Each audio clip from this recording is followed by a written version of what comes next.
here with God's Strength coming up in just about 5 seconds.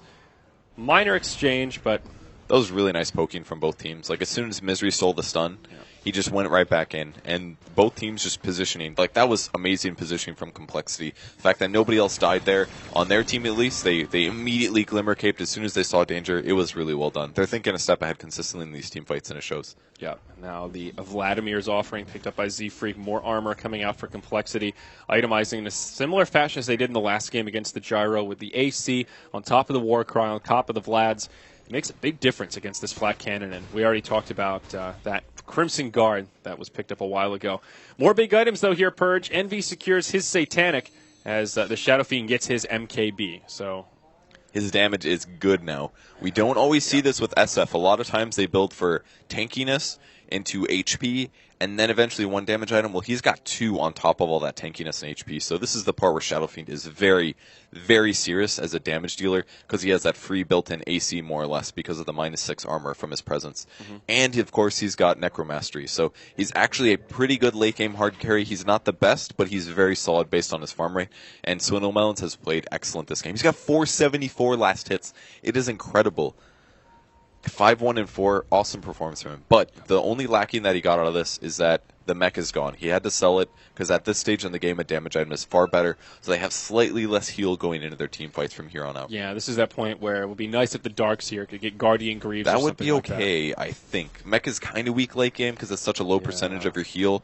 But it might be worth it, honestly, as the next item. It adds a lot of value, and it's only about a 4,000 gold item for the upgrade. Yeah, exactly. It's kind of expensive, but dealing with slots will be the next big issue here. The charge is coming, and they're split. They're going for Eternal Envy. He's the charge target. They've got the gem as well. Oh, stun on 2. The cleave from Sven. The 2 from Cloud9 just evaporate. The Shadow Blade on Spear Picker sets that up perfectly. Like, even if they didn't come from the trees there, he's invisible as he's charging, so it's so hard to see coming. The stun lands, they get the chain stun, no BKB on Gyro. Is this like GG, though? Envy's down for over a minute. He has no buyback here, Purge. It's certainly a Rax unless C9 pulls out something amazing right now, and they're just not 5-manning as much as Complexity is. They glyph it straight away, and now the Tier 3 tower will be exposed. Hex onto Swindle. Did they Lotus Orb that, I think. Oh, yeah, you're right. Now Swindle initiated on. He'll pop his BKB. The Dream Pill has been used, but it's only on 1. Oh, he broke his tether. He's stunned for 4.5 seconds. That gives him some advantage here. The ward's almost down. Great stun from Misery. Ziz is going to go down. The Nether Ward does end up falling, and they're trying to do their best to hold them back. Gyro's up in 34 seconds. No Tail goes down, though, so 2 versus 1. Decent initiation as whole. Z-Freak goes in. Oh, great lift from Misery. Beautifully done. They're still taking the barracks, so they've got another 20 seconds before Envy comes up. No buyback on Big Daddy. Now Misery just falls apart. The gem hits the deck. Buyback used by the Sven. Does he have BOTs to get back into the fight? He does not. He's going to do it the old-fashioned way. Uphill both ways. Now the mech purchased by Moon. He actually is going to go for the Guardian Greaves that we were just talking about as they rotate mid to finish off the range barracks. That's now a 2-lane of barracks advantage for Complexity. And even though Cloud9 will hang on a little bit longer, their fate in this series not looking good. And they might as well keep pressuring this, even though it's kind of a scary situation with Sven being dead. They still have 2 dead heroes. 1 dead hero. Bounty Hunter does not have buyback here. Rubik buying back. Are they going to initiate first? Eternal Envy. He comes out the other side. He just gets destroyed. He still doesn't have a buyback. He's out of the game for a minute and a half, and now it seems to be all over for Cloud9. They call the GG, and Complexity take a 2-0 over C9 in a very impressive series. What a performance from this team. This team is just so good. Like, every single one of their players knows their roles, and they're playing full teamwork. Every single time, they're always on the same page with some very, very rare exceptions. They're playing the map correctly. They understand Dota at the highest level. It's so clear to see, and their drafting is also top tier. And they play a little bit differently as well. Like as we said before, the Ziz roaming on Sven, so it's catching other teams off guard. They're feeling way more pressure than they normally expect. Like, it seems like all the other teams, they rely on like one hero to be that pressure hero. They pick a Bounty Hunter, and teams can't deal with that. Well, when your entire team on Complexity pressures, and they all kind of play like cores, and they all have perfect teamwork, how do you beat them? Like, because they just look amazing right now. We haven't seen them versus the other top performing teams.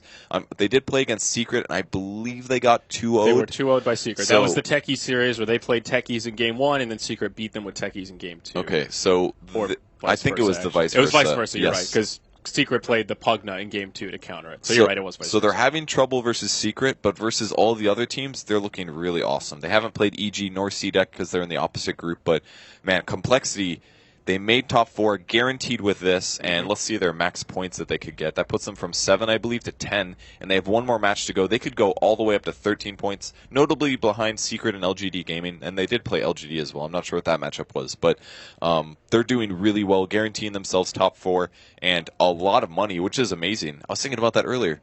A lot of these guys kind of came out of nowhere. I mean, obviously they were very big HON players, but at least in the Dota 2 scene, a lot of them coming out of nowhere and placing so high. Ziz in particular, he's actually the first Latino American player ever in a TI. So it's for him in particular that he really came out of nowhere. He doesn't have a long competitive history. So. Competitive history, yeah. He's a very long-term NA Dota player. Yeah. And a lot of people knew about him from there and knew he was the top player, but he's making it work on this team. Absolutely. And Complexity just obviously has the teamwork down. They take a 2-0 versus Cloud9. That puts Cloud9 at 10 points. They have, I don't think they could tie with Fnatic if Fnatic gets 2 2-0s, but Cloud9, that was their last game, by the way, so they're stuck at 10 points. There is a chance that they could go tied with Fnatic, and Fnatic could then advance over them. Cloud9 could be bottom 4 because of this. They need at least one win to guarantee their top 4, so things get scary. Who's Fnatic playing then? They're playing LGD, and then they play Complexity next on Stream 1. Okay. So I think they're still playing LGD right now. Let me check some spoilers, because I'm sure Game 1 has shown,